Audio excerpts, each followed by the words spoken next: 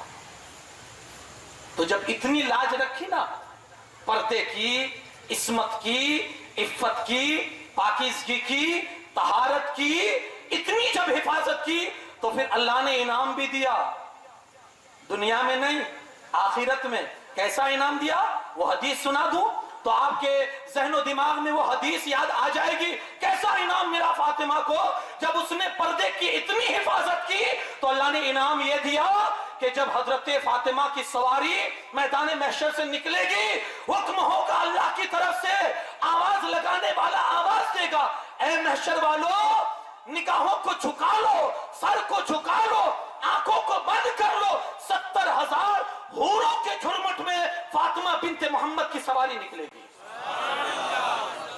اور کہتے ہیں بجلی کے روپ میں، بجلی کی رفتار کے ساتھ پل صراط سے فاطمہ زہرا گزر جائے گی، بجلی کی رفتار کے ساتھ. ہمارا تو یہ ٹھکانہ نہیں ہے کہ یار گرتے پڑتے بھلے ہی نکل جائیں، لیکن نکل تو جائیں. وہاں بجلی کی رفتار سے. یہ کیا تھی؟ عصمت اور طہارت اور عفت اور حجاب کی جو آپ نے حفاظت کی، اللہ نے یہ انعام بخشا. جھکا دی جائے گی نظریں محشریوں کی، بند کر دی جائے گی آنکھیں سارے محشر کی. کہا بند کرو آنکھیں، فاطمہ بنت محمد کی سواری گزرنے والی ہے. یہ اللہ نے بھی ان کے پردے کا اہتمام رکھا. تو آپ کی زندگی میں جب آپ دیکھیں گے پردہ، بڑا لحاظ رکھا تھا آپ نے پردے کا، اور کبھی کسی کے سامنے آپ اس طرح سے نہ آئی. چادر بھی ہوتی تھی کبھی کبھی پھٹی ہوئی بھی، لیکن اس کے باوجود بھی اہتمام پردے کا ہر جگہ رکھا، ہر لحاظ، ہر مقام پر آپ نے رکھا. آج لوگوں کے پاس کپڑے ہیں تو پھاڑ کے بے ادبی کرتے ہیں. ان کے پاس نہیں تھے پھر بھی وہ پردہ کرتے ہیں. دوسری چیز آپ دیکھیں گے، سخاوت تو اس گھرانے کی مطلب ایک شان ہی ہے نا. اس گھرانے کی عادت ہی ہے سخاوت تو، کہ کوئی در سے خالی کبھی لوٹتا ہی نہیں ہے. اور پھر اس سخاوت میں اس در کی کیا بات کرے کہ پوری دنیا جو صدقہ کھاتی ہے تو اس در کا کھاتی ہے.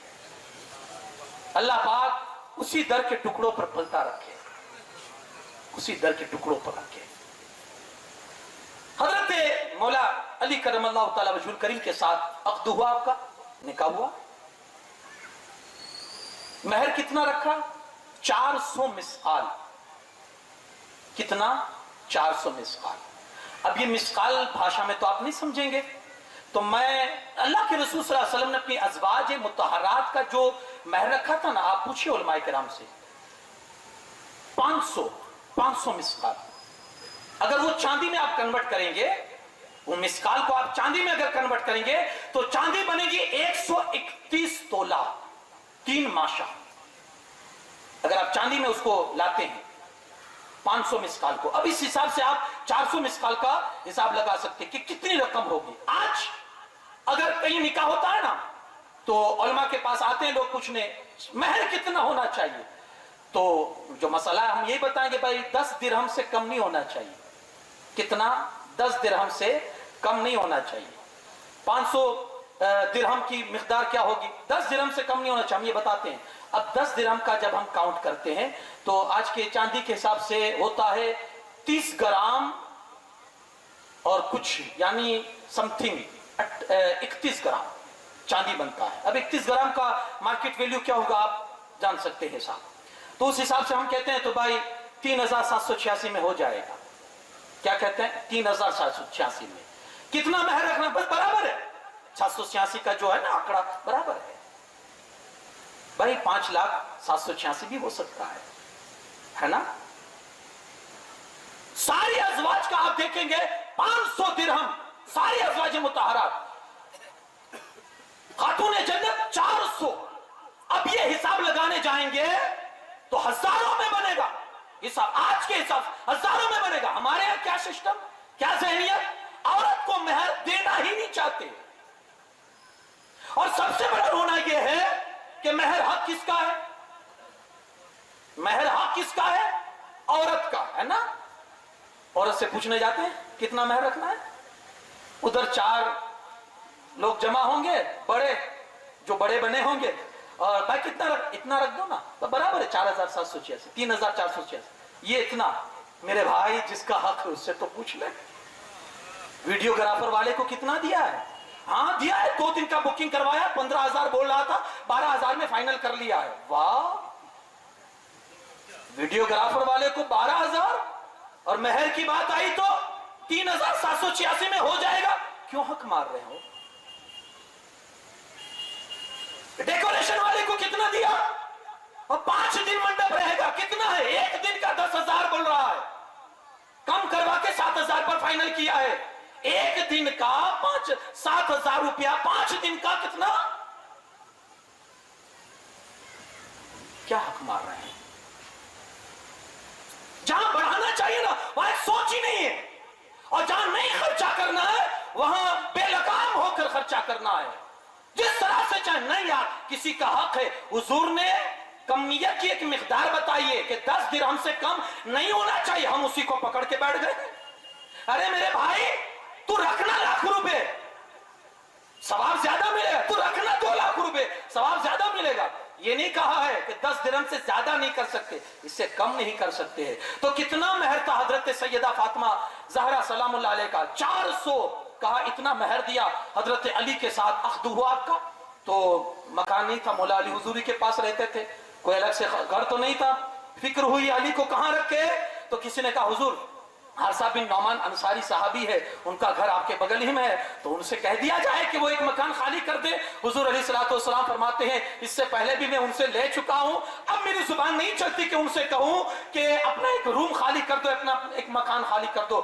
اللہ کے رسول صلی اللہ علیہ وسلم نے انکار کر دیا کہ میں نہیں کہہ سکتا. کسی طرح سے حضرت حارثہ تک یہ بات پہنچ گئی کہ حضور علیہ الصلوۃ والسلام کو حضرت علی اور فاطمہ کے لیے مکان چاہیے. وہ عاشق صادق نے جیسے یہ سنا, بارگاہ رسالت میں حاضر ہوتے ہیں, یا رسول اللہ صلی اللہ علیہ وسلم کل تک ہمارا تھا, اب جب سے آپ کے غلام ہو گئے نا, یہ ہمارا نہیں, یہ دل, یہ جگر, یہ سب کچھ تو آپ کا ہے. یا رسول اللہ چاہے تو قبول کرے, چاہے تو رکھ دے, آپ ہی کا تو ہے, کون سا چاہیے انگلی رکھیے.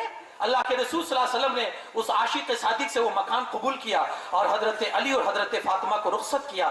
اندر گئے, اللہ کے رسول صلی اللہ علیہ وسلم خود اندر تشریف لے گئے. دروازہ کھٹکھٹایا تو دروازہ کھلا, اجازت چاہیے. پھر اندر سلام کرتے ہوئے گئے, پانی کا کٹورا منگایا, اس کے بعد اپنا دست مبارک پانی میں ڈالا, اور کچھ چھینٹے حضرت علی کے بازو اور حضرت علی کے سینے پر چھڑکے.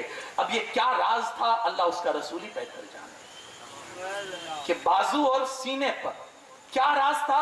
اب وہ راز و نیاز کی باتیں تھی, کوئی ہم تو نہیں سمجھ سکتے.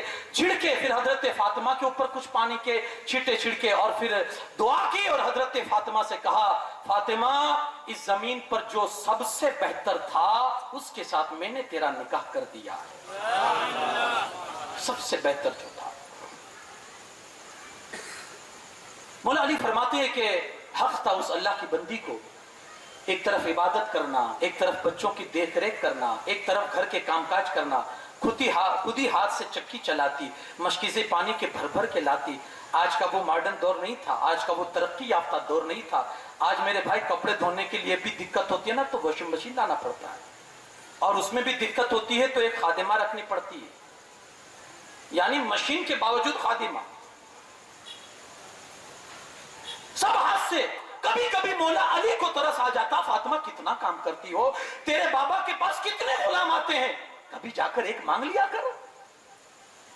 ایک دن ہمت چھٹائی کہ چلو آج تو مانگے لینا ہے, گئی اور جا کر کہتی ہے یا رسول اللہ صلی اللہ علیہ وسلم یہ دیکھیں ہاتھ میں چھالے پڑ گئے ہیں, مشکیزیں اٹھاتے اٹھاتے یہاں کاندھوں پر نشان پڑ گئے. حضور ایک غلام مل جائے, ایک خادمہ مل جائے تو کرم نوازی ہو جائے گی. سنے مختار کائنات نے کیا جواب دیا. میرے آقا, تمہارے آقا, سب کے آقا رحمت للعالمین فرماتے گئے فاطمہ صبر کر, فاطمہ صبر کر, ابھی بدر کے یتیم بچوں کا حق باقی ہے, تجھ سے زیادہ وہ حقدار ہے. جہاں انصاف کی بات ہوگی تو کائنات کا مختار نبی کس طرح سے فیصلے؟ کہا ابھی وہ باقی ہے. اور ایک روایت میں یہ بھی ہے جب حضرت فاطمہ مانگنے کے لیے آئی, ہمارے اور تمہارے آقا صلی اللہ علیہ وسلم فرماتے فاطمہ ابھی اہل صفہ چبوترے والے جو صحابی ہے نا, ابھی بھی ان کے پیٹوں پر پتھر بندھے ہوئے ہیں, پہلے ان کا انتظام کروں گا اس کے بعد تیرا نمبر آئے گا, جا صبر کر. اور ایک روایت میں یہ بھی ہے حضور بہت تھک جاتی ہوں, کام نہیں ہو پاتا ہے, تو حضور نے فرمایا فاطمہ یہ تو نہیں دے سکتا ہوں کہ غلام دوں تجھے, لیکن یہ کر سکتا ہوں ایک تسبیح ہے اسے پڑھ لیا کر, وہ پڑھے گی اس کی برکت سے اللہ تیری تھکان دور کر دے گا. ہر نماز کے بعد 33 مرتبہ سبحان اللہ, 33 مرتبہ الحمدللہ اور 34 مرتبہ اللہ اکبر, جس کو تسبیح فاطمی کہتے ہیں. کہا اس کا ورد کر لے, جب جب پڑھے گی اللہ تیری ساری تھکان دور کر دے گا. اتنی مصروفیت کے باوجود اچھا عمر کتنی پائی؟ 29 سال. 29 بڑھ بڑھ کے کسی روایت میں 30-31 سال. اور اس اتنی مختصر زندگی میں, اتنی مختصر زندگی میں گھریلو کام, اللہ کی عبادتیں, اور عبادت بھی کیسی کہ خود کہتی ہے مولا کتنی چھوٹی چھوٹی راتیں بنا دی, ایک تو لمبی رات بنا دے کہ فاطمہ دل کھول کے عبادت کر لے, اتنی عبادت.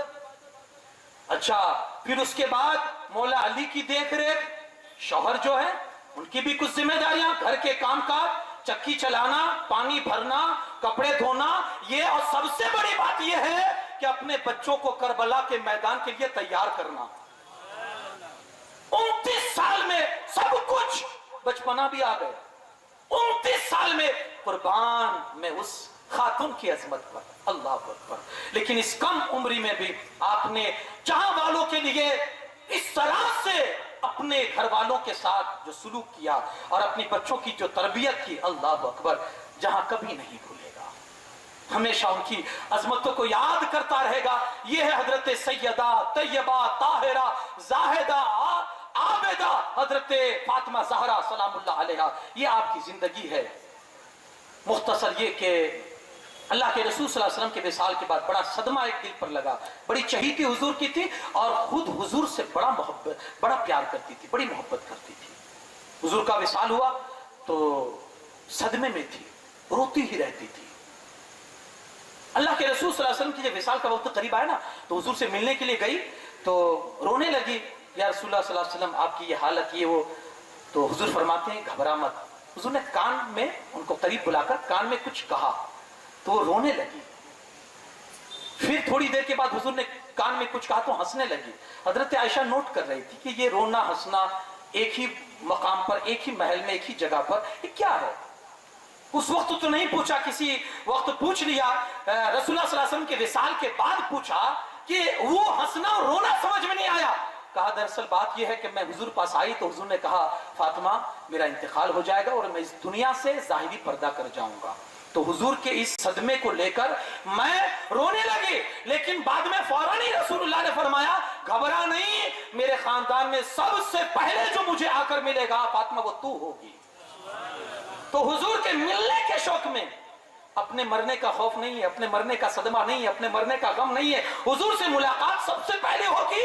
تو اس شوق میں مسکرانے لگی کہ میرے رسول اللہ سے سب سے پہلے میں ملاقات کروں گی. حضور کا ربیع الاول شریف میں وصال ہوا, ظاہری پردہ آپ نے فرمایا ربیع الاول شریف میں, اور ادھر 11 ہجری میں حضرت 3 رمضان المبارک کو حضرت فاطمہ زہرا سلام اللہ علیہ کا وصال 3 رمضان کو ہو گیا, 6 مہینے کے اندر میں. سب سے پہلے یہ ایک صدمہ تھا جو حضور علیہ السلام کے وصال کے بعد آپ جلدی سے حضور سے مل گئی اور انتقال. 29 سال کی عمر ہے یا 30 الگ الگ تاریخوں کے حساب سے. یہ سیدہ طیبہ طاہرہ زاہدہ کی یہ زندگی تھی مختصر. بس یہ آخری بات عرض کر کے اپنی گفتگو کو ختم کر دو. محبت رکھیں ان سے اور دعا کیجئے کہ اللہ ان کی محبت میں جلائے اور انہی کی محبت میں خاتمہ عطا فرمائے. ایک حدیث حضرت بلال حبشی ایک مرتبہ فجر کی نماز میں تاخیر سے پہنچے. اللہ کے رسول صلی اللہ علیہ وسلم نے پوچھا بلال آج لیٹ کیوں ہوا فجر میں؟ عرض کرتے یا رسول اللہ صلی اللہ علیہ وسلم نماز کے لیے تو جلدی نکل گیا تھا, لیکن جب حضرت فاطمہ کے گھر کے قریب سے گزرا نا تو دیکھا حسنین کریمین رو رہے ہیں. ان کا رونا سن کے برداشت نہیں ہوا مجھے. جن ظالموں نے کرب و بلا میں انہیں رلایا ہے کتنوں کو تکلیف ہوئی ہوگی آپ جانتے ہیں, اور قیامت تک کتنوں کو تکلیف ہوگی. اور کتنوں کے دلوں سے لعنت نکلے گی دشمنان امام حسین کے لیے. یا رسول اللہ صلی اللہ علیہ وسلم میرا دل بھر گیا دونوں شہزادوں کا رونا سن کے. تو پھر تم نے کیا کیا؟ حضور میں کھڑا ہو گیا کہ دیکھو اندر حضرت فاطمہ یا مولا علی ہے نہیں, بچے رو رہے ہیں اور کسی کی آواز بھی نہیں آ رہی ہے. تو میں نے آواز لگا, کان لگایا تو سنا کہ چکی چل رہی ہے. تو مجھے لگا کہ حضرت فاطمہ زہرا سلام اللہ علیہ چکی چلا رہی ہے, بچے رو رہے ہیں. تو میں نے باہر سے آواز دی کہ بی بی کیا میں بچوں کو خاموش کروا دوں؟ کہا کون ہو؟ کہا بلال ہو. کہا کیوں؟ کہا بچے رو رہے ہیں, آپ چکی چلا رہی ہے, آپ کہیں تو میں بچوں کو خاموش کرا دوں. کہا نہیں, اللہ تجھے تیرے اس مہربانی کا صلہ تجھے عطا فرمائے, جاؤ میں بس یہ چکی ابھی رکھ کے میں ان کو دلاسا دلا رہی ہوں, خاموش کرا رہی ہوں. حضرت بلال چلے گئے. اللہ کے رسول صلی اللہ علیہ وسلم نے جب پوچھا وجہ لیٹ کیوں ہوا, وجہ بتاؤ. حضرت بلال نے جب یہ وجہ بتائی تو رسول اللہ صلی اللہ علیہ وسلم نے دعا فرمائی, بلال جیسا تو نے میری آل پر رحم کیا اللہ تجھ پر رحم فرمائے. مدد کرو گے اس آل کے ساتھ. اللہ کہ رسول صلی اللہ علیہ وسلم کی جو دعا ہے وہ دعا کے حقدار ہم بھی ہوں گے, اور وہ دعا وہ ہوتی ہے جو کبھی ٹھکرائی اور رد نہیں کی جاتی. دعا کرے اللہ پاک ان کے دامن سے وابستہ رکھے, انہی کی محبت میں جلائے اور انہی کی محبت میں موت نصیب فرمائے. وما علینا الا البلاغ المبین. السلام علیکم.